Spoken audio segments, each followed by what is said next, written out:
Okay and hello everyone, Jai Hind, good morning, good afternoon, good evening to all of you. सब बच्चों का स्वागत है। ठीक है, तो मैं स्वागत करता हूं आप सभी का कैडेट डिफेंस एकेडमी के यूट्यूब चैनल पर। तो प्यारे बच्चों, आज हम इस वीडियो में बात करने वाले हैं एनडीए 1 2024 का जो मैथ्स का पेपर था उसका एकदम डिटेल सॉल्यूशन। ठीक है, तो ये हमारी पीवाईक्यू सीरीज चल रही है, तो बैक टू बैक हम आपको वीडियोस प्रोवाइड करा रहे हैं। चलिए, तो ये बहुत यूजफुल होने वाला है एनडीए के अपकमिंग एग्जाम के लिए। तो चलिए शुरुआत करते हैं बिना टाइम वेस्ट किए हुए। पूरा डिटेल में बताऊंगा, थोड़ा ध्यान से समझिएगा। ठीक है, यहां से जितने भी कॉन्सेप्ट सिखाए जाएंगे उन सब कॉन्सेप्ट को अच्छे से याद करते हुए चलिएगा। तो चलिए, पहला क्वेश्चन हमारे सामने क्या कहा गया, तो पहले क्वेश्चन की तरफ बढ़ते हैं। देखो भाई, इसने कहा let A and B be two matrix of order 3 by 3, यानी कि ए और बी क्या है, 3 by 3 के दो अभ्युह हैं। ए का डिटर्मिनेंट गिवन है, बी का डिटर्मिनेंट गिवन है, तो हमसे पूछ रहे हैं 2b एडजॉइंट 3a किसके बराबर होगा। जरा ध्यान से समझना मेरी बात को। यहां 2 लिखा है, यहां b लिखा हुआ है, साथ में लिखा हुआ है एडजॉइंट 3a एंड उसका भी डिटर्मिनेंट लगाया हुआ है। अब जरा मेरी बात को समझो, कुछ कॉन्सेप्ट बता रहा हूं मैं आपको। जैसे पहला कॉन्सेप्ट क्या है कि अगर मान लीजिए कोई भी कांस्टेंट वैल्यू किसी मैट्रिक्स के साथ अगर मल्टीप्लाई कर रही है, क्या कहा मैंने, कोई भी कांस्टेंट वैल्यू किसी मैट्रिक्स के साथ मल्टीप्लाई कर रही है और उसको मैं बाहर ले लूं, उसके बाहर डिटर्मिनेंट लगा हो, और उस वैल्यू को अगर मैं बाहर लेता हूं तो वो उसकी पावर जितने ऑर्डर का है वो बाहर लेके आता है। जैसे यहां पर के ए समझ लो, ये डिटर्मिनेंट है, तो के जब बाहर आएगा तो के की पावर आएगी, कितनी पावर, जितना ए का ऑर्डर था। ए का ऑर्डर 3 by 3 यानी कि के की पावर 3 आ जाएगा, यानी कि एन आ जाएगा, तो ये हमारे पास एज इट इज बच जाएगा। ये पहला प्रॉपर्टी रूल अप्लाई कर देंगे। तो यहां से 2 को बाहर ले सकता हूं, ये पूरा तो एक मैट्रिक्स बनेगा ना, तो 2 की पावर कितना बाहर आ जाएगा, 3, क्योंकि एन की वैल्यू 3 दिखाई दे रही है मुझे। यहां से अंदर क्या बचा, बी बचा और एडजॉइंट 3a बचा। अच्छा, एक रूल ये भी होता है कि अगर डिटर्मिनेंट ए और बी है तो इनको मैं अलग अलग भी तो लिख सकता हूं। ठीक है, कोई दिक्कत तो नहीं है। तो ऐसे ही मैंने क्या किया, बी को अलग लिख दिया एंड एडजॉइंट जो 3a है इसको मैंने अलग से लिख दिया। यस, कोई दिक्कत नहीं। अब एक कॉन्सेप्ट और समझते हैं, क्या कि सर अगर एडजॉइंट के या एडजॉइंट ए है मान लीजिए, उसके बाहर डिटर्मिनेंट है, तो रिजल्ट क्या होता है कि यहां पर जो भी ए होगा उसका डिटर्मिनेंट लगा दो, जो भी यहां पर होगा उसका डिटर्मिनेंट, उसकी पावर n-1 कर दो, तो ये रिजल्ट मेरे पास एडजॉइंट के डिटर्मिनेंट का निकल के आता है।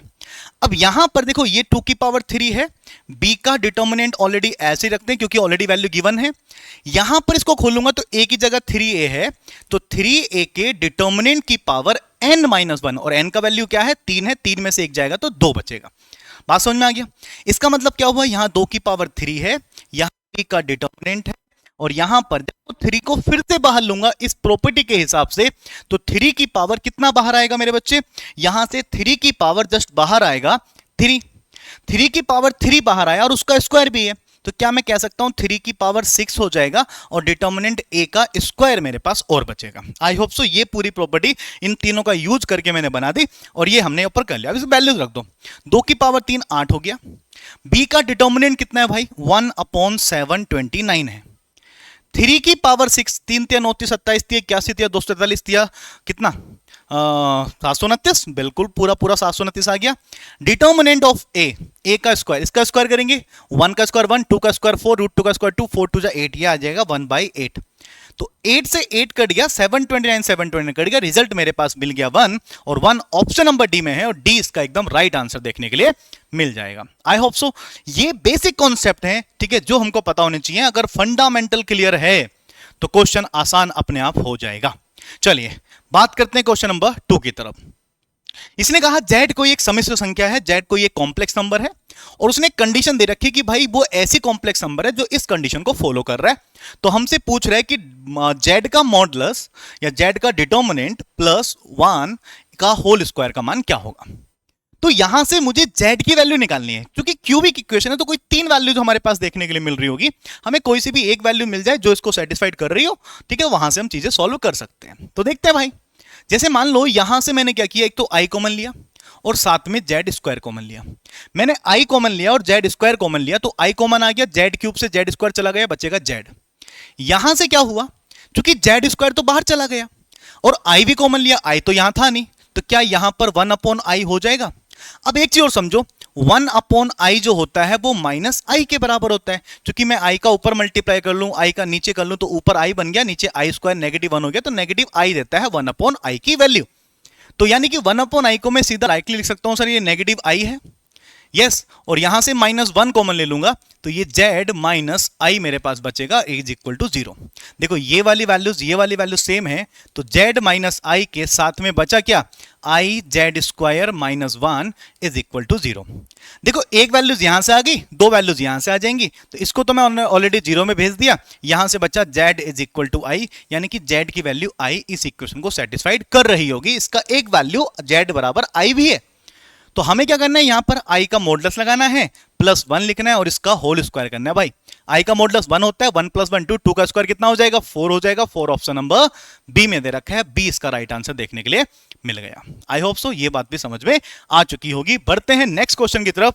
अब देखो एक और प्यारा सा क्वेश्चन और बहुत बेहतरीन क्वेश्चन है, इस बेहतरीन क्वेश्चन को समझने का प्रयास करेंगे। इसने कहा अंकों की पुनरावृत्ति के बिना सभी अंक 0, 1, 4, 5 का उपयोग करके बनाई गई सभी 4 अंकों वाली संख्याओं का योग क्या होगा। इस बार हमसे यह नहीं बोला कि नंबर ऑफ परम्यूटेशन कितने होंगे। अगर वो नंबर ऑफ परम्यूटेशन बोलता, ठीक है, रिपीटेशन क्या है, रिपीटेशन अलाउड नहीं है, तो हमारे पास क्या आ जाता, जैसे पहले नंबर पे 0 तो आता नहीं, यहां 3 आ सकता था, यहां पर मेरे पास 3 आता, ठीक है, और यहां पर मेरे पास 4 में से 3 ही बच जाता मेरे पास, ठीक है ना, नहीं 2 बच जाते हैं यहाँ पर, 3 3 9 18 18 टोटल मिला के हमारे पास क्या आएंगे, परम्यूटेशन बनेंगे। पर वो जो 18 संख्याएं बनेंगी, उन 18 की 18 संख्याओं को जोड़ के पूछ रहा है कि भाई इनको जोड़ दो तो रिजल्ट क्या बनेगा, ठीक है ना। तो चलो एक चीज समझने का प्रयास करते हैं। इन 18 संख्याओं में से अगर मैं देखूं तो संख्या कैसी बनेगी। देखो 0 तो स्टार्ट कर नहीं सकते, मान लीजिए पहली संख्या 5 से स्टार्ट होगी, 5 फिर 4 फिर 1 0, सबसे जो बड़ी संख्या बन रही होगी एक ये बन रही होगी। अब इसी के आगे जैसे 5 यही है, 4 यही है, फिर 0 बनेगा 1 बनेगा, इसी के आगे 5 यही है, फिर मैंने 1 से स्टार्ट किया, 4 लिख दिया 0 लिख दिया, 5 लिख दिया 1 लिख दिया 0 लिख दिया 4 लिख दिया, ऐसे ही 5 लिख दिया 0 लिख दिया 4 लिख दिया 1 लिख दिया, 5 0 1 4, ऐसे करके टोटल मिला के 6 संख्याएं बनेंगी। और 6 ही संख्याएं जब बनेंगी जब 4 से स्टार्ट होगा, यहां पर 5 आएगा, यहां 1 0, इनको भी अरेंज करेंगे, स्टार्टिंग नंबर सबके 4 होंगे, और 6 ही संख्या बनेंगी जब हम स्टार्ट करेंगे 1 से, 5 4 0, इनको भी अरेंज करेंगे तो 6 संख्याएं ऐसे बनेंगी। टोटल मिला के 18 संख्या बन जाएंगी और इन 18 की 18 संख्याओं को आपस में जोड़ना है। आप जैसे मैंने ये बनाया, इसको जोड़ दीजिए, इसको जोड़ दीजिए, इसको जोड़ दीजिए। जरूरी नहीं कि आपको ऐसा करना है, क्योंकि तरीके और भी हैं, और तरीके भी बताने की कोशिश करूंगा। पहले मैं इसको समझाने की कोशिश करता हूं। या तो आप पूरा करके जोड़ दीजिए या कॉमन सेंस लगाइए। देखो भाई ये सब संख्याएं 5000 से बड़ी है, 3 बार मतलब 6 बार है, 6 पंजे 30, 6 पंजे 30, यानी कि ये पूरी संख्या जो जाएगी 30,000 से प्लस जाएगी, है कि नहीं है। यहां पर भी 4 कितनी बार होगा, 6, यानी कि 6 चौक 24, ये 24,000 से बड़ी जाएगी, है ना। ये वाली संख्या 6000 से बड़ी जाएगी। अगर मैं देखता हूं 24 6 30 30 30 60, यानी कि जो आंसर आएगा वो 60,000 से बड़ा आएगा, और 60,000 से बड़ा ना तो ये है ना ये है ना ये है, एक्यूरेट ये वाला आंसर दिखाई दे रहा है, तो हमारे पास यही आंसर करेक्ट हो जाएगा ना। यस, एक्यूरेट जोड़ना है तो इनको अरेंज करके भी जोड़ सकते हैं, या फिर एक मेथड और बता देता हूं, उसको भी आप यूज कर सकते हैं। जैसे कि देखो संख्या कितनी है, 0 है, 1 है, 4 है और 5 है। इन सभी संख्याओं से बनने वाली जितनी भी संख्याएं होंगी उन सभी का सम निकालने का जो फॉर्मूला बनता है वो ये बनता है कि जितनी भी डिजिट्स हैं इन सबको जोड़ दीजिए, 0 को, 1 को, 4 को और 5 को जोड़ दीजिए, साथ में मल्टीप्लाई में फैक्टोरियल n-1। n कितना है, कितनी संख्याएं हैं, संख्या कितनी भैया, संख्या मेरे पास है 4, तो 4 - 1 कितना बनेगा, 3 बनेगा, तो यहां आ गया फैक्टोरियल 3, और मल्टीप्लाई में जितनी संख्या है उतनी बार 1 लिख दीजिए, तो 4 बार मैंने 1 लिख दिया। पर जब मैंने ये चीज की होंगी ना, तो इसमें इनसे बनने वाली सारी संख्याएं मैंने कैलकुलेट कर ली हैं, यानी कि इसमें जैसे 0 4 5 1 ये भी काउंट कर लिया है, 0 5 4 1 ये भी काउंट कर लिया है। पर सर ये ऐसे जितने भी नंबर काउंट किए होंगे, ठीक है ना, ये सारी संख्याएं तो 3 डिजिट की है ना, जबकि क्वेश्चन में तो मुझे बोला गया कि 4 अंकों वाली संख्या बनानी है। इसका मतलब हमने यहां पर इसमें गलती की होगी, क्योंकि यहां पर ये वाली संख्या ऐड हो गई है, इनको माइनस करना पड़ेगा। या तो ये जितने भी अरेंजमेंट बनेंगे इनको जोड़ के माइनस कर दो, या इसी का फॉर्मूला लगा दो। अब ये समझ लो कि मेरे पास मात्र 3 संख्याएं हैं। कौन कौन संख्याएं हैं, 1 है, 4 है, 5 है। इनसे बनने वाली जितनी भी संख्याएं रहेंगी 3 अंकों की, उनका सम क्या जाएगा, तो वो इसमें से माइनस कर देंगे। तो माइनस करेंगे, इन सबको जोड़ देंगे, 1 + 4 + 5 मल्टीप्लाई में factorial n minus one, factorial n minus one 3 था, 3 में से एक जाएगा फैक्टोरियल 2, और जितनी संख्याएं हैं उतनी बार 1 का मल्टीप्लाई, 1 इंटू 1 इंटू 1, मतलब ट्रिपल 1 का मल्टीप्लाई कर देंगे। रिजल्ट कितना आएगा, 5 4 9 1 10, ये 10 बनेगा, ये 6 होता है, ये आएगा 6 6 6 6 और एक 0 और आ जाएगा, 10 से मल्टीप्लाई करेंगे। माइनस यहां पर देखते हैं ये भी 10 आ रहा है, यहां पर आएगा 2 2 2 और 0 आ जाएगा, इसको माइनस करो, 10 में 0 में 0 0 जाएगा, 6 में से 2 जाएगा 4, फिर 6 में से 2 जाएगा 4 और 6 में से 2 जाएगा 4 और लास्ट में मेरे पास 6 बचेगा। 64,440 एक्यूरेट आंसर डी वाला दिखाई दे गया। तो इस तरीके से हम इन क्वेश्चन को सिंप्लीफाई कर सकते हैं। आई होप तो सबको समझ में आ चुका है, कोई दिक्कत वाली बात नहीं है। आगे बढ़ जाते हैं, देखो क्वेश्चन नंबर 4 की तरफ। 4 ने क्या कहा, एक्स वाई जेड इकाई के घनमूल है। भाई unity of cube root of unity कितना होता है, एक 1 होता है और एक ओमेगा होता है और एक ओमेगा स्क्वायर होता है। जरा यहां रखना, यहां रखेंगे 1 और ओमेगा तो ओमेगा बन जाएगा, यहां रखेंगे ओमेगा ओमेगा स्क्वायर तो ओमेगा क्यूब जो कि 1 होता है, यहां रखेंगे तो ओमेगा स्क्वायर और 1 ओमेगा बन जाएगा, ओमेगा स्क्वायर बन जाएगा। इन तीनों का सम क्या 0 होता है, डायरेक्टली रिजल्ट है तो 0 होता है, तो आंसर मेरे पास ए बन गया, ए इसका राइट आंसर बन गया। ठीक है जी, तो इस तरीके से भी हम ये क्वेश्चन को कर सकते हैं। अगर क्वेश्चन डिफिकल्ट था तो क्वेश्चन इजी भी है ना, ऐसा नहीं है। जैसे यहां देखते हैं, ये बड़ा प्यारा सा क्वेश्चन पूछा गया, ठीक है, काफी लेंदी सा देखने के लिए मिल रहा है। इसने कहा कि एक पुरुष है, उसके 7 रिश्तेदार हैं, इन रिश्तेदारों में 4 महिलाएं हैं और 3 पुरुष हैं। उसकी पत्नी के भी 7 रिश्तेदार हैं, पर उसकी पत्नी के पास 3 महिलाएं हैं और 4 पुरुष हैं। तो वो क्या कह रहे हैं कि 3 महिलाओं और 3 पुरुषों को कितने तरीके से आमंत्रित कर सकते हैं, ताकि उनमें से अगर वो 6 लोगों को आमंत्रित कर रहे हैं तो 3 लोग पुरुष होने चाहिए और 3 लोग स्त्री होनी चाहिए, और साथ ही साथ 3 लोग पुरुष के रिश्तेदार हों और 3 लोग स्त्री के रिश्तेदार हों, यानी कि उसकी पत्नी के रिश्तेदार हों। तो ऐसा कंडीशन हमको बताना है। तो लगाते हैं इसमें तरीका, देखते हैं भाई। जैसे मान के चलो कि हमारे पास जो ये है 4 महिलाएं हैं, इसके पास 3 पुरुष हैं। ऐसा हो कि जैसे 7 रिश्ते, मतलब जैसे पुरुष वाले था, पुरुष वाले ने इन 4 में से 3 महिलाओं को आमंत्रित कर दिया। अगर पुरुष ने 4 में से 3 को आमंत्रित कर दिया, अब पुरुष आमंत्रित किसी को नहीं कर सकता, अब कौन करेगा, महिला आमंत्रित करेगी। और पुरुष ने महिलाओं को आमंत्रित कर दिया, तो महिला अब किसको आमंत्रित करेगी, पुरुष को। पुरुष कितने, 4 हैं, तो 4 में से 3 को आमंत्रित कर दिया। एक केस तो ये बना। या फिर ऐसा हो सकता था कि वो इन 4 में से ध्यान समझना, इन 4 में से मात्र 2 को आमंत्रित करता। अगर वो सिर्फ 2 महिलाओं को आमंत्रित करता तो उसकी पत्नी भी महिलाओं को आमंत्रित करती, पर महिलाओं में से सिर्फ वो 1 को आमंत्रित कर सकती है, क्योंकि 3 ही महिलाएं पॉसिबिलिटीज हैं। अगर इसने 2 महिलाओं को आमंत्रित किया तो उसको 1 पुरुष को भी करना पड़ेगा, क्योंकि पुरुष के रिश्तेदार में 3 पुरुष आने चाहिए, मतलब 3 मेंबर आने चाहिए, 2 ही मेंबर आए अभी। तो फिर आगे केस क्या बन जाता, आगे केस बन जाता कि वो 3 में से 1 को आमंत्रित कर लेता। अब ये जो महिलाएं हैं, ये 4 में से मुझे 2 को आमंत्रित करना पड़ता है इसको। ठीक है, टोटल मिलाकर देख सकते हैं 4 और 2 6, 6 के 6 आमंत्रित हो गए। या केस ये भी तो हो सकता था कि वो 4 में से 1 को आमंत्रित करे, तो ये 3 में से 2 को आमंत्रित करना पड़ेगा। और या फिर ये 3 में से अगर 2 को आमंत्रित करे तो 4 में से उसको 1 को आमंत्रित करना पड़ेगा। इस तरीके से हमने ये वाले केसेस बना लिए। आई होप सो ये वाली बात समझ में आ चुकी होंगी। आगे बढ़ जाते हैं। या ये भी हो सकता है कि वो 4 में से किसी को आमंत्रित ही ना करे, ठीक है ना, 4 में से महिलाओं में से आमंत्रित ना करे। अगर वो महिलाओं में से आमंत्रित नहीं करेगा तो भाई उसकी पत्नी को महिलाओं को आमंत्रित करना पड़ेगा, यानी कि 3 में से 3 को आमंत्रित करना पड़ेगा, है ना। और अगर उसकी महिला, मतलब उसकी पत्नी ने अगर 3 महिलाओं को आमंत्रित कर दिया तो अब पुरुष को आमंत्रित करना पड़ेगा। पुरुष कितने भैया, 3 में से 3 पुरुष को आमंत्रित कर दिया। ये टोटल मिला के केसेस बन गए। इनको जरा सिंप्लीफाई करते हैं। 4 से 3 4 होता है, 4 से 3 4 होता है, प्लस के 4 से 2 कितना होता है 6, 3 से 1 कितना होगा 3 हो जाएगा, और 3 से 1 3 हो जाएगा, 4 से 2 6 हो जाएगा, प्लस के 4 से 1 4, 3 से 2 1 3, 3 से 2 कितना हो जाएगा 3 हो जाएगा, 4 से 1 4 हो जाएगा, प्लस के 3 से 3 1 हो जाएगा, और यहां से भी 3 से 3 1 हो जाएगा। ये केसेस निकल के आए। 4 4 जा 16 बन गया, ठीक है, 6 चंग 36 और 3 3 9, 36 गुना 9 करो भाई, ठीक है, 36 ढाई होता है 360, 360 में 36 घटाएंगे तो 324 बन गया, ये 324 बन गया, प्लस के 4 3 12, ये 4 चौक 16, 16 गुना 9, 16 में 144, 144 बन जाएगा ये, और प्लस 1 बन जा 1 बन गया। जोड़ो जरा इनको, 6 4 10, 4 14, 1 15 का 5 बना, हासिल बचा 1। यहां पर 4 2 6 और 1 7 और 1 और बन गया 8। यहां से बना 3 और एक कितना 4, 485 तरीके से वो आमंत्रित कर सकते हैं, यानी कि ऑप्शन नंबर सी वाला यहां पर राइट आंसर हमको देखने के लिए मिल जाएगा। आई होप सो सबको बात समझ में आ चुकी है, इसमें किसी बच्चे को कोई दिक्कत वाली बात नहीं है। यस, तो इतने तरीके से हम इसको आमंत्रित कर सकते हैं, इसका रिजल्ट निकाल सकते हैं। नेक्स्ट क्वेश्चन की बात करते हैं। क्वेश्चन नंबर 6 ने क्या कहा, इसने कहा triangle P Q R such that 3 points on line. देखो भैया ट्राइंगल बना लेते हैं। ट्राइंगल कितना मेरे पास है, पी है, क्यू है और आर है। कंडीशन क्या बोली कि 3 points line on side P Q. P Q पर 3 पॉइंट्स हैं, 1 2 और 3, तो 3 पॉइंट्स हो गए भैया पी क्यू पर।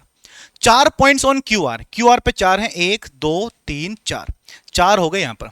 और पी आर पर कितने हैं, पी आर पर कितने हैं, 5 पॉइंट्स हैं, तो 5 पॉइंट हो गए यहां पर, 1 2 3 4 5, 5 पॉइंट हो गए भैया पी आर पर। तो इस तरीके से मेरे पास दे रखा है। पूछा क्या, triangle all constructed using these points. भैया इन पॉइंट्स को मिलाकर मुझे क्या बनाने, ट्राइंगल बनाने। तो कितने तरीके से, number of triangles of form, कितने तरीके से ट्राइंगल बना सकते हैं भाई। टोटल पॉइंट कितने हुए, 5 और 4 9, 9 और 3 कितना 12। 12 पॉइंट से कितने ट्राइंगल बन सकते हैं, 12 पॉइंट से ट्राइंगल बनेंगे 12 से 3, क्योंकि ट्राइंगल बनाने के लिए मिनिमम 3 पॉइंट की आवश्यकता होती है। बट जरा समझो, यहां पर जैसे 5 पॉइंट है, ठीक है ना, 5 पॉइंट से कोई ट्राइंगल बन सकता है। इन 5 पॉइंट से कोई ट्राइंगल नहीं बन रहा होगा, क्यों, क्योंकि ये 5 पॉइंट कोलिनियर है। ऐसे ये 4 पॉइंट कोलिनियर है, इनसे कोई ट्राइंगल नहीं बनेगा आपस में, इनसे कोई ट्राइंगल नहीं बनेगा आपस में। पर इस वाले मेथड में तो ये भी काउंट हो गया होगा, ये भी काउंट और ये भी काउंट हो गया होगा। इनको माइनस कर देते हैं। तो माइनस क्या कर देते हैं कि 5 पॉइंट से बनने वाले ट्राइंगल और माइनस 3 पॉइंट से बनने वाले ट्राइंगल, तो प्लस कर दो, माइनस तो और लगा दिया मैंने, ठीक है। और 4 पॉइंट से बनने वाले ट्राइंगल को माइनस कर दो, इन सबको जोड़ के माइनस कर दो। 12 से 3 कितना हो जाएगा, 12 गुणा 11 गुणा 10 डिवाइड में 6 आ जाएगा, ठीक है। माइनस के 5 से 3, 5 से 2 के बराबर होगा, 5 गुणा 4 डिवाइड बाई 2 आ जाएगा। 3 से 3 तो 1 हो जाएगा एंड 4 से 3 4 हो जाएगा, है ना, इतना बन गया। ये कट जाएगा 2 बार। यहां से कितना बना, 6 दूनी 12 दूनी 22, 11 दूनी 22, 22 मतलब 210 माइनस 5 और 1 5 दूनी 10, 10 5 15, 15 माइनस करेंगे 205। 205 ट्राइंगल देखने के लिए मिलेंगे। ऑप्शन नंबर ए में लिखा हुआ है 205, तो ए वाला राइट आंसर दिख गया। आएगी बात समझ में। चलो, तो इस तरीके से ये चीज समझ में आ चुकी है। नेक्स्ट बात करते हैं। इसने कहा log a base b is equal to p। भाई देखो डायरेक्टली प्रॉपर्टीज हमको ये पता है ना कि अगर जैसे log a बेस b बराबर p है, तो क्या मैं कह सकता हूं कि इस a की जो वैल्यू आएगी, क्या वो b की पावर p बनेगी, और यहां से जो d की वैल्यू आएगी, क्या सॉरी d की नहीं, c की जो वैल्यू आएगी, क्या वो d की पावर 2p बनेगी, और यहां से जो f की वैल्यू आएगी, और वो f नहीं e की वैल्यू आएगी, वो f की पावर 3p बनेगी। यानी कि इस तरीके से मेरे पास ये केस बने। हमसे पूछ रहा है a c और e का मल्टीप्लाई कर दो। a क्या है, b की पावर p आ जाएगा, c क्या है, d की पावर 2p आ जाएगा, और e क्या है भैया, f की पावर 3p आ जाएगा, ठीक है, f की पावर 3p। और इस पूरे की जो होल पावर है ना, वो 1/p है। यानी कि जो 1/p है, इन तीनों के साथ मल्टीप्लाई कर रहा होगा ना। 1/p इसके साथ मल्टीप्लाई करेगा तो इसकी पावर 1 बचेगी। 1/p जब इसके साथ मल्टीप्लाई करेगा तो इसका स्क्वायर बचेगा, और जब इसके साथ मल्टीप्लाई करेगा तो इसकी पावर 3 बचेगी। ऐसा कोई रिजल्ट दिखाई दे रहा है, b और d स्क्वायर और f की पावर 3, यानी कि a वाला आंसर नजर आ रहा है, और a ही इसका बिल्कुल करेक्ट आंसर देखने के लिए मिल जाएगा। तो 7 का आंसर a देखने के लिए मिला। आगे बढ़ते हैं। नेक्स्ट, इसने कहा if √2 √3 are the roots of the equation इतना इतना इतना। देखो भाई ये 4 पावर की, ठीक है ना, क्या है हमारे पास, एक इक्वेशन है, ठीक है, बराबर 0, और इसके 2 रूट्स दे रखे हैं। मान के चलो इसमें x एक वेरिएबल है, ठीक है, x की वैल्यू इसने कहा माइनस के √2 है, और एक x की वैल्यू इसने कहा √3 है। पर हमको एक कॉन्सेप्ट पता है ना, ठीक है, क्लास 10 का कॉन्सेप्ट है कि अगर a प्लस √b एक रूट है तो दूसरा रूट a माइनस के रूट b हो जाएगा। क्या इसका एक रूट अगर ये है तो इसका एक रूट क्या प्लस के √2 हो जाएगा, और इसका एक रूट माइनस के √3 हो जाएगा। यहां से फैक्टर क्या बनाएगा, x प्लस √2, यहां से बनेगा x माइनस √2, यानी कि x प्लस √2 का मल्टीप्लाई x माइनस √2 के साथ हो रहा होगा। यहां से कितना बनेगा, x माइनस √3, और इसका मल्टीप्लाई x प्लस √3 के साथ हो रहा होगा। तब जाके ये वाली इक्वेशन मुझे देखने के लिए मिल रही होगी as it is. Yes, simplify करते हैं। यहां से तो a plus b a minus b बन रहा है, तो एक्स स्क्वायर माइनस 2 दिखाई दिया, और यहां से एक्स स्क्वायर माइनस 3 दिखाई दिया। सिंप्लीफाई कर सकते हैं, x की पावर 4 जाएगा, माइनस का 3 और 2 5x बन जाएगा, और प्लस के 6 बन जाएगा, बराबर आ जाएगा 0 के। ठीक है भाई, 5x² जाएगा, क्योंकि ये स्क्वायर में जाएगा, ये भी स्क्वायर में जाएगा। ये कंडीशन देखने के लिए हमको मिल गई है। अब यहां से देखते हैं कंपैरिजन किसकी हो रही है। जैसे कि मुझे दिखाई दे रहा है a0 मतलब है जिसके साथ x नहीं है, यानी कि कांस्टेंट वैल्यू है, तो a0 की वैल्यू 6 आ रही है। a0 की वैल्यू 6 दे रखी है, देखो यहां पर a0 की वैल्यू 6 दे रखी है, इसका मतलब यहां पर a3 की वैल्यू 0 होनी चाहिए। a3 का मतलब क्या है, a3 का मतलब है x की पावर 3 वाला, x की पावर 3 इसमें नहीं है, तो एक a3 0 हो जाएगा, यानी कि ये वाला बिल्कुल करेक्ट आ गया। बाकी को भी वेरीफाई करो। इसने कहा a2 और a3 0 है, भैया a3 तो 0 है, पर a2 कौन सा है, x² वाला, x² वाला तो माइनस के 5 आ रहा है, यानी कि ये तो ऑप्शन नहीं हो सकता। ये माइनस के 5 आ रहा, ऑप्शन नहीं हो सकता। a1 कितना है, a1 0 है क्या, या a2 5 है क्या? a2 का मतलब कितना है, a2 का मतलब अभी अभी हमने देखा था a2 का वैल्यू कितना आ रहा था भैया, a2 का वैल्यू माइनस के 5 आ रहा था ना, इसने प्लस के 5 कहा, ये भी रॉन्ग हो गया।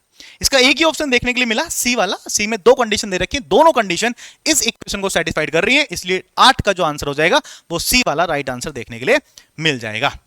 नेक्स्ट, Z1 Z2 दो समिश्र संख्या इस तरह की हैं कि उनके मॉडुलस, देखो इस काम करते हैं, ये Z1 है प्लस Z2 है, इसका मॉडुलस बराबर कर दूं, अगर नीचे वाले को वहां भेज दूं तो Z1 माइनस Z2 के, ऐसा हमको देखने के लिए मिला। और Z1 Z2 कोई भी दो कॉम्प्लेक्स नंबर हो सकते हैं, उनके बारे में हमें नहीं पता, पर इतना पता है कि उन कॉम्प्लेक्स नंबर का डिवाइड करूंगा तो उनका जो रियल पार्ट बनेगा वो मेरे पास 1 के, उसमें 1 जोड़ के वो वैल्यू क्या आएगी ऐसा हमको बताना है।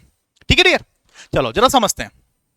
भाई क्या मैं ये देख पा रहा हूं कि दो नंबर हैं, जैसे एक प्लस में हो रहा है एक माइनस में हो रहा है, और उनका मॉडुलस बराबर है, तो दो नंबर अगर एक दूसरे के कॉन्जुगेट होते हैं तो उनका मॉडुलस भी तो बराबर ही होता है।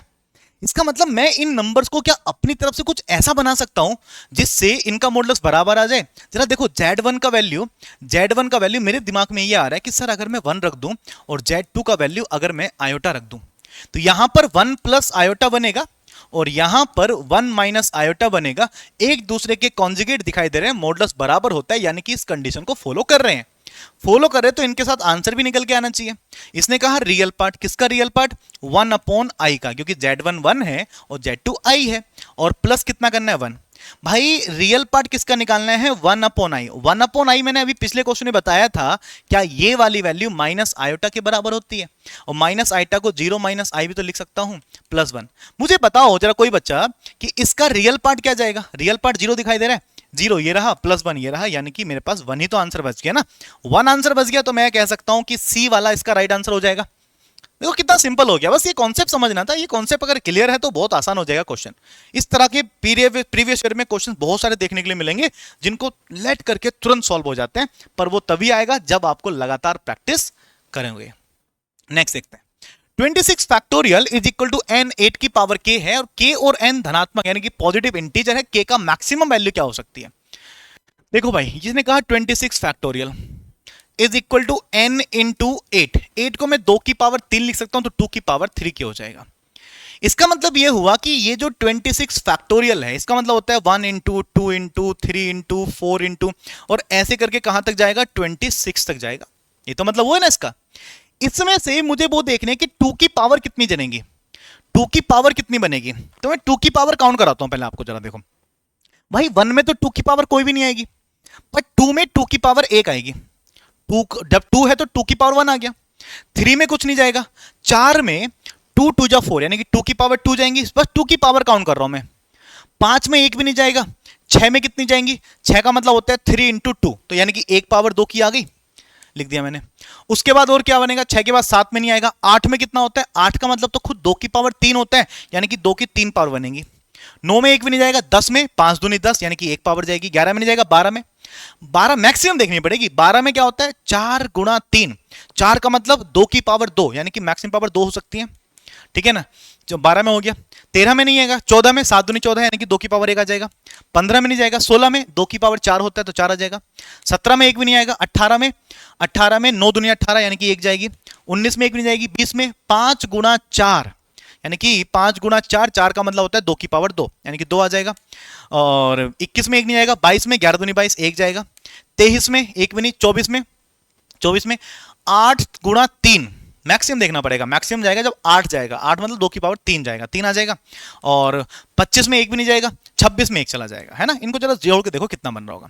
2 3 3 6 7 8 9 10 11 15 16 17 18 19 20 21 22 23 और एक 24, 24 पावर बना। यानी कि मैं इसको ऐसे लिख सकता हूं, यहां पर n तो कुछ आएगा ही ना, n में क्या आ जाएगा, जैसे 1 multiply by 3 multiply by 5 multiply by, बहुत सारे नंबर जो होंगे वो n होंगे, बट 2 की पावर जो बनी वो मिला के बन गई 24।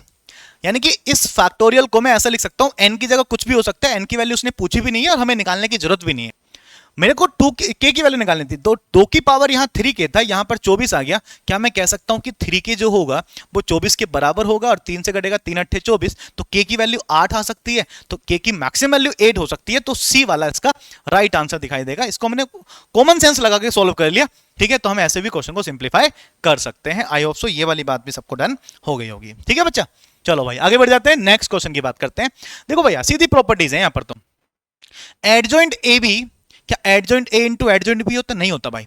पहले एडजॉइंट ए बी क्या होता है, एडजॉइंट बी स्टार्टिंग में होगा, एडजॉइंट ए बाद में होगा, तो इसका मतलब ये तो रॉन्ग हो गया। ये फिर से वही प्रॉपर्टी भैया, एडजॉइंट बी पहले होना चाहिए फिर एडजॉइंट ए होना चाहिए, अलग अलग लिखते हैं, ये भी रॉन्ग हो गया। इसकी बात करते हैं, A B adjoint A B minus A B इतना। जरा समझना, उसने कहा इज ए नल मैट्रिक्स, क्या ये एक नल मैट्रिक्स होगा, क्या एक शून्य मैट्रिक्स होगा?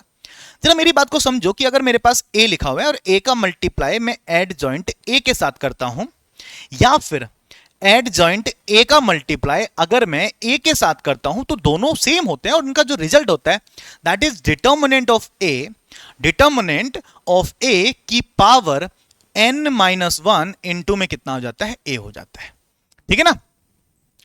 सॉरी पावर गलती से लिख दिया मैंने, डिटर्मिनेंट ए इंटू, ठीक है, डिटर्मिनेंट ए इंटू मेरे पास कितना हो जाता है, आई हो जाता है, ठीक है ना। ये इसका क्या होता है, रिजल्ट होता है डायरेक्टली। अब यहां पर क्या कहा गया है, सपोज करो ये पूरा ए है, ये ए है, तो ए एडजॉइंट ए, तो ए एडजॉइंट ए क्या ये हो सकता है, तो ए की जगह लिखूंगा मैं ए बी ना, तो ए बी का डिटर्मिनेंट और आई हो जाएगा, एन मतलब जितने ऑर्डर का होगा, और यानी कि इसकी जगह में ये लिख सकता हूं, और माइनस किसको कर रहे, सेम इसी नंबर को माइनस कर रहे, इसमें से सेम नंबर माइनस हो जाएगा, बचेगा जीरो, जीरो बचेगा, यानी कि नल मैट्रिक्स बचेगा। बिल्कुल सही बात है। तो इसने बोला how many above statement are correct, कितने स्टेटमेंट करेक्ट हुए, सिर्फ एक स्टेटमेंट करेक्ट हुआ, थर्ड वाला, तो ओनली वन स्टेटमेंट मतलब बी वाला ऑप्शन बिल्कुल राइट हो जाएगा। तो 11 का आंसर बी देखने के लिए हमको मिल गया। यस माय डियर, नेक्स्ट देख लेते हैं, ए एडजॉइंट ए का ट्रांसपोज। देखो भाई ये बात सही है कि अगर कोई एडजॉइंट ए है उसका ट्रांसपोज हो, या फिर एडजॉइंट ए पहले कर लो फिर उसका ट्रांसपोज कर लो, इसका मतलब सेम है। देखो ए तो मेरे पास कॉमन ही था, ये वाली वैल्यू को ये लिख सकता हूं, बिल्कुल सही बात है, यानी कि ये तो बिल्कुल करेक्ट है। नेक्स्ट कह रहा है ए स्क्वायर बराबर आई है, तो क्या A is identity matrix of order N, क्या ए को आइडेंटिटी मैट्रिक्स होना पड़ेगा ऑर्डर एन का? तो जरा देखते हैं ए स्क्वायर, इसने कहा ए स्क्वायर बराबर ए है, अगर मैं दोनों तरफ ए इनवर्स का मल्टीप्लाई करता हूं तो इधर भी ए इनवर्स का मल्टीप्लाई करूंगा, यहां ए इनवर्स ए और ए बराबर ये तो हो जाता है आई, और यहां से ये आई हो गया, और आई का मल्टीप्लाई से करेंगे तो ए का वैल्यू आई होना कंपलसरी है, यानी कि बिल्कुल सत्य है। सर ये वाली बात तो बिल्कुल सत्य है, ये वाली बात होनी जरूरी है। ये रट भी सकते हो आप, याद भी कर सकते हो कि अगर ए स्क्वायर बराबर ए है तो ए का आई होना कंपलसरी है, यानी कि आइडेंटिटी मैट्रिक्स होना कंपलसरी है। बट अगर हमसे कह रहा है कि ए क्यूब बराबर ए है, तो यहां पर अगर मैंने ए इनवर्स का मल्टीप्लाई यहां भी किया और यहां पर भी ए इनवर्स का मल्टीप्लाई किया, तो ए इनवर्स के साथ ए आ गया और यहां पर ए स्क्वायर बच गया, और यहां पर कितना बचा, यहां पर ए इनवर्स ए कितना हो जाता है मेरे बच्चे, आई हो जाता है, ये मेरे पास आई बन गया, यानी कि ए स्क्वायर बराबर आई हो गया। इसका मतलब ए स्क्वायर बराबर आई है। बेटा क्या इस ए का आई होना कंपलसरी है क्या? क्या अगर ए आई होगा वो तभी आई बन सकता है क्या? जरा एक एग्जांपल दिखा, तो जैसे मैंने कहा ए, ठीक है, इसने ऑर्डर दे रखा, क्या ऑर्डर कुछ नहीं दे रखा, ए को मैंने लिखा ऐसे करके 1 0 1 1 0, और इसका स्क्वायर करो, इसका स्क्वायर करूंगा तो 0 1 1 0 से करते हैं, जरा कितना आएगा, इसका मल्टीप्लाई इससे करेंगे 1 आ जाएगा, इसका मल्टीप्लाई इससे करेंगे 0 आ जाएगा, इसका मल्टीप्लाई इससे करेंगे तो 0 आ जाएगा, इसका मल्टीप्लाई इससे करेंगे 1 आ जाएगा। आप देख पा रहे हो भाई, ए स्क्वायर करने पर मेरे पास आई आ गया, ठीक है ना, बट ए जो था वो खुद में आई नहीं था। क्या ये आई था? नहीं था। तो मतलब ए का आई होना कंपलसरी नहीं है, कब, जब अगर ए स्क्वायर बराबर आई है या फिर ये वाली कंडीशन भी फॉलो कर रहा होगा, तो ये वाला स्टेटमेंट रॉन्ग हो गया। तो हम कह सकते हैं 1 and 2 ओनली, यानी कि A will be the right answer for this question. I hope so ये वाली बात सबको समझ में आ चुकी होगी। नेक्स्ट बढ़ो क्वेश्चन, इसने कहा how many 4 digit natural number are there such that all of digits are even. Evens में 2 आ जाएगा, 4 आ जाएगा, 6 आ जाएगा और 8 आ जाएगा, ठीक है ना। कितने अंकों की बनानी, सभी अंक सम होने चाहिए और रिपीटेशन के लिए कुछ बोला नहीं है तो हम अलाउड मानेंगे। अलाउड मानेंगे तो 4 अंकों की बोला है, 1 2 3 4। भाई यहां 0 नहीं आ सकता, 1 2 3 4 यहां 4 कंडीशन हो सकती है। 0 तो आ सकता है यहां पर जो एक यूज हो चुका है वो नहीं आएगा यहां पर। तो यहां पर अच्छा रिपीटेशन मेरे पास अलाउड माना जाएगा तो यहां पर 5 के 5 आ सकते हैं, यहां भी 5 आ सकते हैं, यहां भी 5 आ सकते हैं। 5 पंजे 25, पंजे 125, 125 चौका 500। भैया बी वाला आंसर राइट हो गया, ठीक है। बहुत सिंपल क्वेश्चन, परम्यूटेशन का पूछा गया, कोई दिक्कत नहीं था। आगे बढ़ जाओ जल्दी फटाफट। इसने हमसे क्या बोला कि z माइनस 100 की पावर 3 प्लस इतना इज इक्वल टू इतना है। जरा समझो यार, z माइनस 100 की पावर 3 करता हूं तो ये वाली वैल्यू माइनस के 1000 आ जाएगा।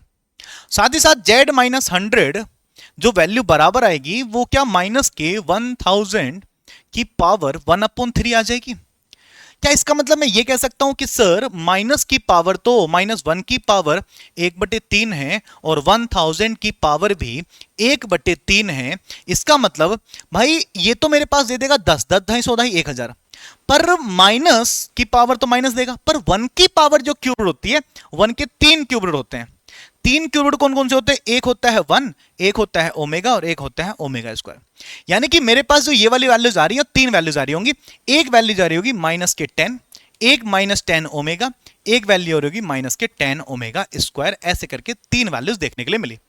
पर ये पहली वाली वैल्यू कंपेयर करते थे इससे, यानी कि अगर z माइनस 100 बराबर है -10 के तो z की वैल्यू -10 प्लस 100 हो जाएगा। इसका मतलब 90 हो जाएगा।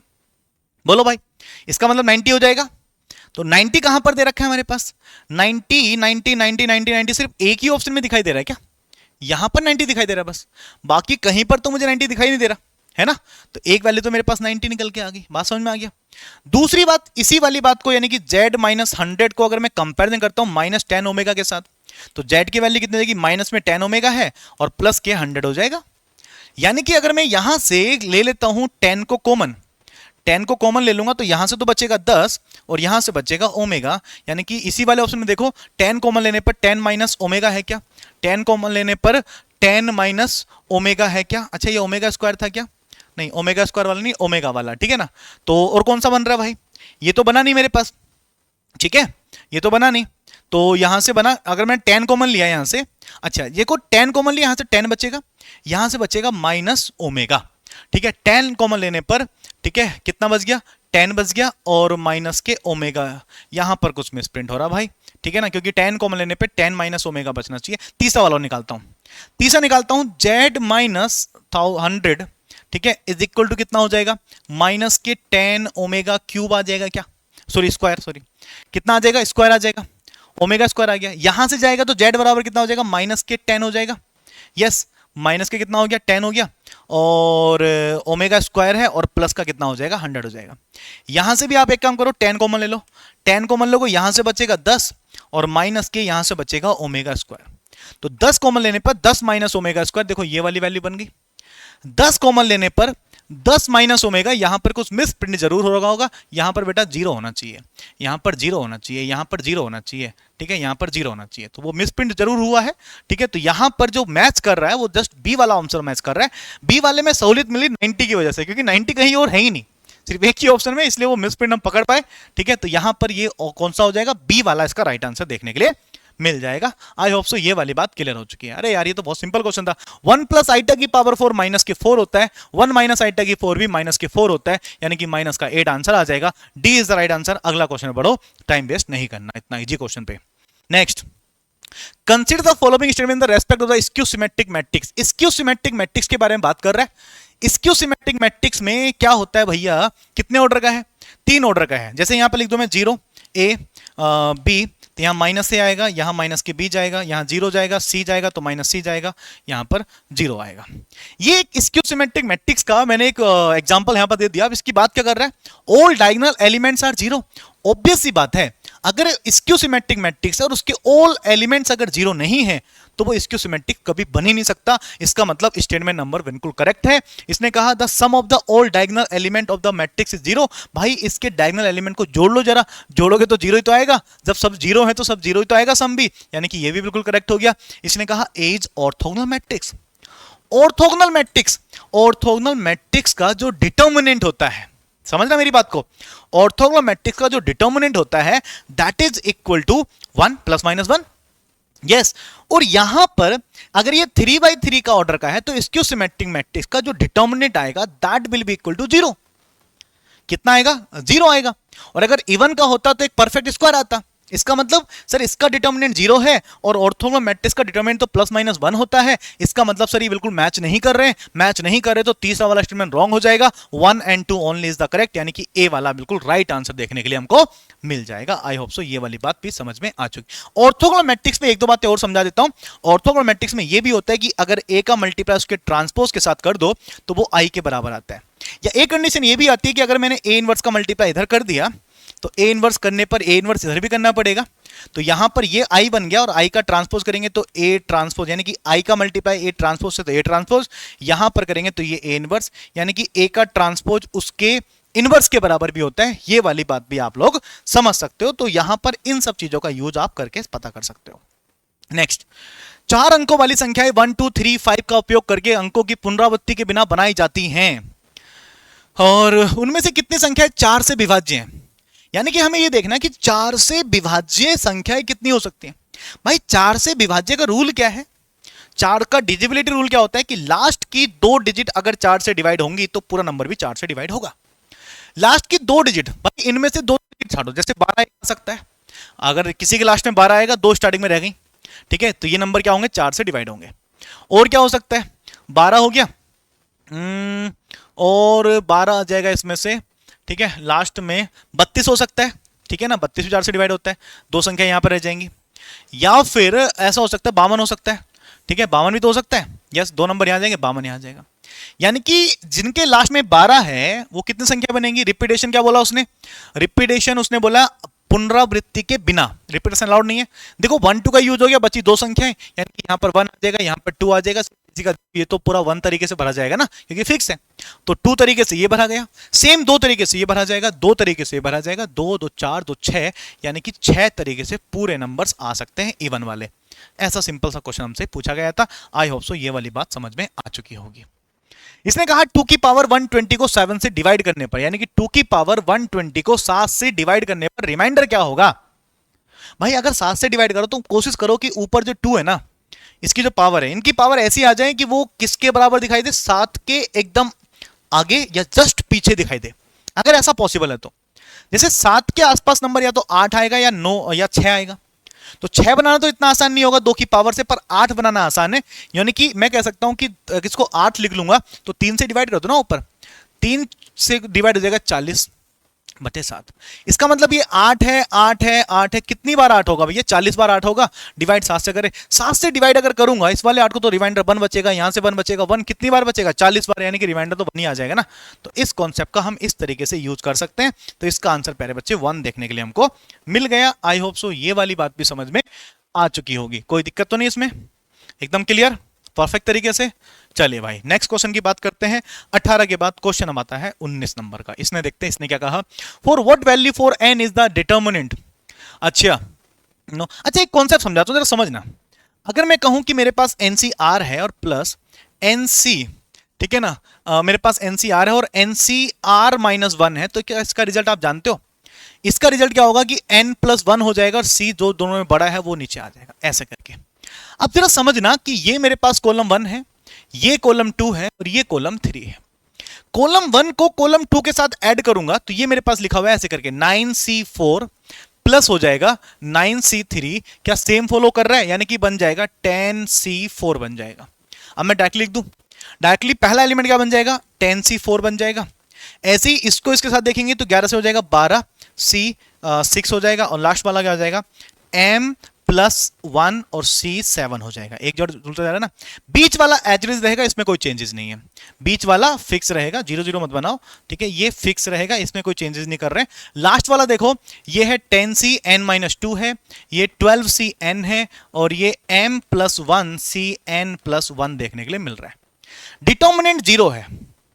डिटर्मिनेंट 0 का एक बड़ी अच्छी सी प्रॉपर्टी होती है कि अगर दो रो या दो कॉलम अगर आइडेंटिकल है यानी कि सेम है तो वो 0 बन जाएगा। इसका मतलब अगर ये वाली रो इस वाले कॉलम के सेम आ जाए तो बराबर बन जाएगा। जैसे ये देखो 10C 4 है, ये 10C n-2 है, यानी कि यहां पर 4 आ जाए अगर, तो n-2 बराबर अगर 4 है तो क्या n की वैल्यू 6 है? क्या बाकी कंडीशन को फॉलो करेगा? n की वैल्यू 6, वैसे n की वैल्यू 6 बोल रहा था, 6 यहां से फॉलो कर रहा है। यहां से देखते हैं, देखो 12C n यानी कि n की वैल्यू 6 फॉलो कर रही है। यहां पर देखो m+1 यानी कि यहां से कितना आ जाएगा? 7 आ जाएगा। 7 बराबर n+1, तो इसका मतलब समझ में आ गया हमको कि सर कितना हो जाएगा ये मेरे पास डायरेक्टली कितना हो जाएगा सर, ये वाली वैल्यू मेरे पास कितनी हो जाएगी? n की वैल्यू कितना था मेरे पास यहां पर? सॉरी 7 था, 7 में से 1 जाएगा 6, n की वैल्यू 6 फिक्स हो रही है। सर एकदम मैच कर रहा है, हमसे n की वैल्यू पूछ रहे हैं, ठीक है ना। What is the value for n? तो n की वैल्यू कितनी आ गई? 6 आ गई, यानी कि ऑप्शन नंबर सी वाला राइट आंसर देखने के लिए मिल गया। नेक्स्ट देखते हैं, एक त्रिभुज है, सांडी का मान ज्ञात करना है। भाई अगर कभी भी कोई ट्रायंगल की बात कर रहा हो, इस तरह का ट्रायंगल है, कोई दिक्कत वाली बात नहीं, बड़ा सिंपल सा, कोई भी ट्रायंगल बना लो यार, इक्विलेटरल बना लो, राइट एंगल ट्रायंगल बना लो। अगर मैंने कहा कि मान लो इक्विलेटरल ट्रायंगल बना रहा हूं, इक्विलेटरल ट्रायंगल बनाऊंगा तो ऑल एंगल्स आर इक्वल होंगे, ऑल एंगल इक्वल होंगे तो ये बनेगा, ये भी 60, बी भी 60, ए भी 60, सब 60 60 बनेंगे। cos 60 का वैल्यू कितना होता है? 1/2 होता है। sin 60 का वैल्यू कितना हो जाएगा? √3/2 हो जाएगा, और ये 0 ऑलरेडी है। tan 60 कितना हो जाएगा? tan 60 हो जाएगा भैया √3 हो जाएगा, एंड 0 है। sin 60 कितना हो जाएगा? sin 60 हो जाएगा √3/2 हो जाएगा, यहां 0 है। tan b प्लस सी यानी कि 60 + 60 120, तो tan 120 को निकालो। tan 120 का मतलब हो जाएगा tan 90 + 30, और tan 90 + 30 होता है माइनस के cot 30, और cot 30 का वैल्यू होता है √3, तो माइनस के √3 आ गया। यहां माइनस के √3 बन गया, और cos 60 भी कितना होता है? cos 60 1/2 होता है, ऐसा हमारे पास आ गया। सिंप्लीफाई करो जरा, इसको सिंप्लीफाई करेंगे विद रेस्पेक्ट टू 1/2 लेके चलो, इसके ये कैंसिल ये 0 बन गया, इनका मल्टीप्लाई करेंगे माइनस से प्लस बन जाएगा, √3 3, तो 3/2 मेरे पास ये बन गया, बात खत्म। फिर माइनस लेके चलते हैं, ये वाला √3/2, इसके रेस्पेक्ट में ये कैंसिल, इनका मल्टीप्लाई √3/2 हो जाएगा, और इसका मल्टीप्लाई करेंगे 0 हो जाएगा, इतना मेरे पास बच गया। ये बना 3/4 माइनस के √3 3 हो जाएगा, 3 ये भी 4 हो गया, कट गया मेरे पास, 0 आ गया, डिटर्मिनेंट 0 आ गया, यानी कि बी वाला इसका राइट आंसर बन गया। क्या ये टेक्निक यूज कर सकते हैं? कितना आसान हो जाएगा अगर इस टेक्निक का यूज करोगे आप लोग तो, ठीक है। और कोई एक क्वेश्चन नहीं, देखना इस वाले साल में इसमें कितने क्वेश्चन इस तरीके से बेस्ड बने हुएंगे, अभी आगे काम आएगा। इसने कहा what is the number of the different matrix each having 4 entries, जिसमें 1 2 3 4 की अनुमतियों का प्रयोग करके बनाए जा सकते हैं, यानी कि संख्याएं क्या हैं, मैट्रिक्स, ऐसे कितने मैट्रिक्स बन सकते हैं जिनमें से प्रत्येक में 4 प्रविष्टियों। भाई 4 एलिमेंट हैं, यानी कि टोटल एलिमेंट कितने होंगे? 4 हो गए। 4 एलिमेंट के लिए कंडीशन क्या है? या तो 1 × 4 हो जाए, ठीक है, इसका ऑर्डर, या 2 × 2 का ऑर्डर हो जाए, या फिर 4 × 1 का ऑर्डर हो जाए, यानी कि 3 तरीके से मैं बना सकता हूं। एक ये बन जाएगा कि भैया इसमें एक रो हो 4 कॉलम हो, ठीक है ना, या फिर ऐसा हो सकता है कि 2 रो हो और 2 कॉलम हो, या फिर ऐसा हो सकता है कि 4 के 4 कॉलम हो।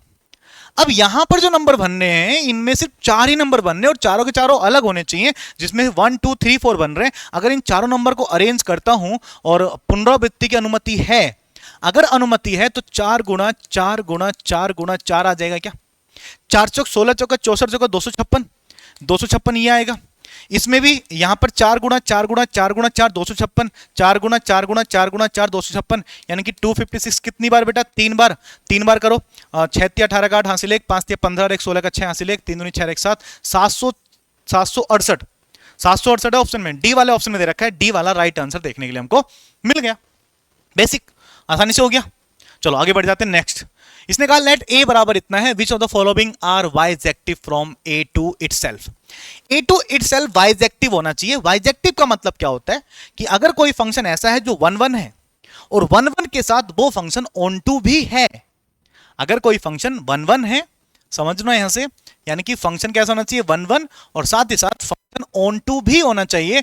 1 1 ऑन टू होता है तो फंक्शन मेरे पास कैसा बनता है? बाइजेक्टिव बनता है। अब उसने जो यहां पर वैल्यू बोली है x की वैल्यू -1 से 1 के बीच में बात की हुई है, ठीक है ना। जरा समझना, यहां पर और यहां पर पहली कंडीशन में लेके चल रहा हूं x mod x, और x की जो वैल्यूज है -1 और 1 के बीच में है। कोई वैल्यू जैसे 0 रखा मैंने, 0 रखा, 0 0 को रिप्रेजेंट करेगा। मैं 0.5 रखा, 0.5 रखूंगा तो 0.5 रखूंगा तो यहां पर आएगा 0.5, ठीक है ना। 0.5 मल्टीप्लाई बाय 0.5 यानी कि 0.25 आ जाएगा, 0.25 आ जाएगा, ये सिलेक्ट कर गया, यस और नो। और अगर मैं रखूंगा -0.5 तो -0.5 रखने पर ये नेगेटिव में 0.5 बचेगा, और इनटू में ये तो मेरे पास पॉजिटिव आ जाएगा, ये भी मेरे पास बन जाएगा नेगेटिव में 0.25 आ जाएगा। यानी कि एक एलिमेंट एक के साथ रिलेट कर रहा है, और कोई ऐसा नहीं होगा कि जो यहां पर खाली बच जाए। समझ रहे हो बात को? इसका मतलब ये मोड वाला भी है। तो ये जो फंक्शन है ये कहीं ना कहीं 1 1 दिखाई दे रहा है और ऑन टू भी दिखाई दे रहा है। एफ एक्स वन बराबर f x two then x one is equal to x two, class 12 का बोर्ड का, ठीक है। तो उस तरीके से भी लगा सकते हैं। जी एक्स के बारे में बात करते हैं, कोस पाई एक्स। भाई जरा समझना मेरी बात को, एक्स की वैल्यू अगर मैंने पॉजिटिव रखी, ठीक है, तो कोस पाई पर जितना भी आंसर आ रहा होगा, और अगर मैंने एक्स की वैल्यू नेगेटिव रखी तो कोस माइनस एक्स, कोस माइनस एक्स तो प्लस के कोस एक्स ही बन जाएगा ना। यानी कि एक सेम वैल्यू, मतलब दो डिफरेंट वैल्यू, एक पॉजिटिव वाली और एक नेगेटिव वाली, रिजल्ट मेरे पास सेम देगा, रिजल्ट मेरे पास सेम देगा। तो ये तो मैनी 1 हो गया, यानी कि 1 1 नहीं हुआ। अगर 1 1 नहीं हुआ तो ये वाला ऑप्शन गलत हो जाएगा, क्योंकि हमें तो दिखाना है क्या, 1 1 जरूर दिखाना है और ऑन टू भी दिखाना है। पर ये तो 1 1 है ही नहीं, तो ऑन टू हो ना हो उससे फर्क नहीं पड़ेगा, वैसे ऑन टू होगा ये, ठीक है ना। तो हमारे पास कौन सा आ गया, only 1 1 is the right answer for this question. Next वाले क्वेश्चन की बात करते हैं। नेक्स्ट क्वेश्चन ने कहा let R be the relation on the open interval -1 से 1 तक कह रहा है, ठीक है। और रिलेशन की कंडीशन क्या है कि मोड x प्लस वाई का मॉडुलस 2 से छोटा है। तो क्या है, तो तीन चीजें फंक्शन मेरे पास होती हैं। एक होता है reflexive, symmetric and transitive. Reflexive का मतलब क्या होता है कि सेम नंबर का रिलेशन सेम नंबर के साथ होना चाहिए। भाई इस इंटरवल के बीच में कोई भी सेम नंबर ले लो, ठीक है ना। मैं ऐसी नॉर्मल लेके चलता हूं, मान लीजिए कोई नंबर k है, k है तो k में k जोड़ेंगे तो बन जाएगा 2k, और ये 2 है और 2 से हट जाएगा क्योंकि मॉडुलस 2 आ जाएगा, तो k का मॉडुलस बराबर कितना आ गया, 1 आ गया। इसका मतलब k की वैल्यू बड़ी है और 1 से छोटी है। इसका मतलब बेटा ये वाली कंडीशन बिल्कुल सेटिस्फाइड करेगी, इसके साथ सेटिस्फाइड करेगी। इसका मतलब रिफ्लेक्सिव तो है, रिफ्लेक्सिव है, इसने बोला रिफ्लेक्सिव है, इसने ही बोला रिफ्लेक्सिव है, इसने भी कहा रिफ्लेक्सिव है, और ये तो ऑलरेडी कह रहा है तीनों है, ठीक है। तो रिफ्लेक्सिव तो काम कर रहा है। रिफ्लेक्सिव के बाद बात करते हैं सिमेट्रिक की। जरा समझना, यहां x प्लस वाई है और ये इसने कहा 2 से छोटा है। अगर सिमेट्रिक की बात करते हैं, सिमेट्रिक का मतलब a और b, यानी कि x की कोई एक ऐसी वैल्यू है, y की भी कोई ऐसी वैल्यू है जो इस कंडीशन को फॉलो कर रही है। कोई भी वैल्यू हो जो इसको फॉलो कर रही हो, ठीक है। अगर मैं उस वाली वैल्यू को, यानी कि x की जगह y रख दूं, y की जगह x रख दूं, फर्क पड़ेगा क्या? नहीं। अगर एक पॉजिटिव एक नेगेटिव में भी है तो माइनस का फर्क पड़ता है, पर बाहर मोड लगा हुआ है तो ऑलरेडी पॉजिटिव ही बन जाएगा। इसका मतलब सिमेट्रिक भी होना चाहिए। कॉमन सेंस से समझ में आ रहा है ना, ठीक है। कि अगर x की जगह मान लो कोई भी नंबर ले लो, y की जगह कोई नंबर ले लो, दोनों को जोड़ो, 2 से छोटा आ रहा है, तो अगर इनको स्विच कर दो, यानी कि x की जगह y की जगह x रख दोगे, तब भी तो सेम आएगा। अगर माइनस का फर्क भी आया, यानी कि 1 प्लस 1 माइनस भी होगा, तो बाहर मोड है, वो तो प्लस बना ही देगा ऑलरेडी। तो इसका मतलब रिजल्ट सेम आ जाएगा, यानी कि सिमेट्रिक तो है। तो हमारे पास क्या हो गया, रिफ्लेक्सिव हो गया एंड सिमेट्रिक हो गया। रिफ्लेक्सिव एंड सिमेट्रिक इसने कहा, रिफ्लेक्सिव एंड ट्रांजिटिव सिमेट्रिक के लिए मना किया, काट देंगे। इसने कहा नाइदर सिमेट्रिक नाइदर ट्रांजिटिव, इसने मना कर दिया, ठीक है ना। मेरे पास या तो ये है या फिर ये है। अब मुझे ट्रांजिटिव चेक करना पड़ेगा। क्या ट्रांजिटिव में भी सेम केस की बात करेंगे? अगर x प्लस वाई, मैंने कहा a प्लस बी इसके अंदर इसको बिलोंग कर रहा है, तो b और c भी अगर बिलोंग कर रहे होंगे तो क्या सेम कंडीशन बनेगी कि a और c भी बिलोंग करेगा? बिल्कुल सेम कंडीशन बनेगी, यानी कि ये चीजें, ठीक है। तो ये वाली कंडीशन इक्विवेलेंस को रिप्रेजेंट करेगी। इसका मतलब डी वाला इसका राइट आंसर देखने के लिए डियर मिल जाएगा। आई होप सो ये वाली बात भी सबको समझ में आ चुकी है, कोई दिक्कत वाली बात इसमें नहीं है। नेक्स्ट क्वेश्चन की बात करते हैं। नेक्स्ट क्वेश्चन समझते हैं। इसने क्या कहा कि किन्हीं 3 अरिक्त समुच्चय इतना इतना इतना दे रखा है। चलो भाई, एक मेरे पास a है, एक मेरे पास b है। ये a हो गया, ये b हो गया, ठीक है ना। a माइनस बी किसको बोलते हैं? a माइनस बी इसने यूज किया ना, ये हो जाएगा a माइनस बी, सिर्फ इधर इधर वाला। b माइनस a का मतलब इधर इधर वाला, ठीक है ना। और a इंटरसेक्शन b, इनके बीचों वाला, ये हो जाएगा a इंटरसेक्शन b। और a union b overall, overall हो जाएगा a यूनियन b। इसने कहा ओवरऑल, यानी कि इस पूरे में से क्या माइनस करना है मुझे? a माइनस बी, ये वाला माइनस कर दिया, इसका यूनियन करना है b माइनस ए के साथ ये वाला भी, और इसका यूनियन ए, यानी कि इस पूरे में से ये भी माइनस करना है, ये भी माइनस करना है, ये भी माइनस करना, बचेगा क्या? कुछ भी नहीं बचेगा ना। कुछ भी नहीं बचेगा तो क्या मतलब हो गया? नल सेट हो गया, तो ए इसका राइट आंसर हो गया। बस जी, इस तरीके से हम इसको समझ सकते हैं क्या? नेक्स्ट बात करते हैं कि A B C are the sides of triangle ABC, then what is the value of this? भाई इसकी साइड्स हमारे पास कितनी है? एबीसी है, और ट्राइंगल किस तरह का है? कुछ बोला उसने? कुछ नहीं बोला ट्राइंगल के बारे में। अगर ट्राइंगल के बारे में कुछ नहीं बोला तो ट्राइंगल हम कैसा भी ले सकते हैं ना। हम ऐसा भी तो ले सकते हैं कि राइट एंगल ट्राइंगल हो, और राइट एंगल ट्राइंगल भी ले सकते हैं, या राइट एंगल ट्राइंगल की साइड हमें मैच करनी पड़ेगी कि भाई अगर एंगल में जो भी ले रहा हूं उसके हिसाब से साइड डिसाइड करनी पड़ेगी ना। इक्विलेटरल ट्राइंगल भी तो ले सकते हैं। इक्विलेटरल ट्राइंगल की तीनों साइड बराबर होती हैं, तीनों एंगल सेम होते हैं। साइड कितना ले लें? कोई भी साइड ले लो, 1 1 1 ले सकते हैं, 2 2 2 ले सकते हैं, 3 3 0 मत लेना, 0 बनेगी तो ट्राइंगल कैसे बन जाएगा? तो 1 1 1 लेके चलते हैं। मान लो ये 1 है, यहां 1, साइन 60 का वैल्यू कितना? साइन 60 मेरे पास देता है √3/2। यस और नो? कितना आ जाएगा? √3/2 आ जाएगा। सी भी 1 हो जाएगा, साइन 60 √3/2 हो जाएगा। ठीक है ना?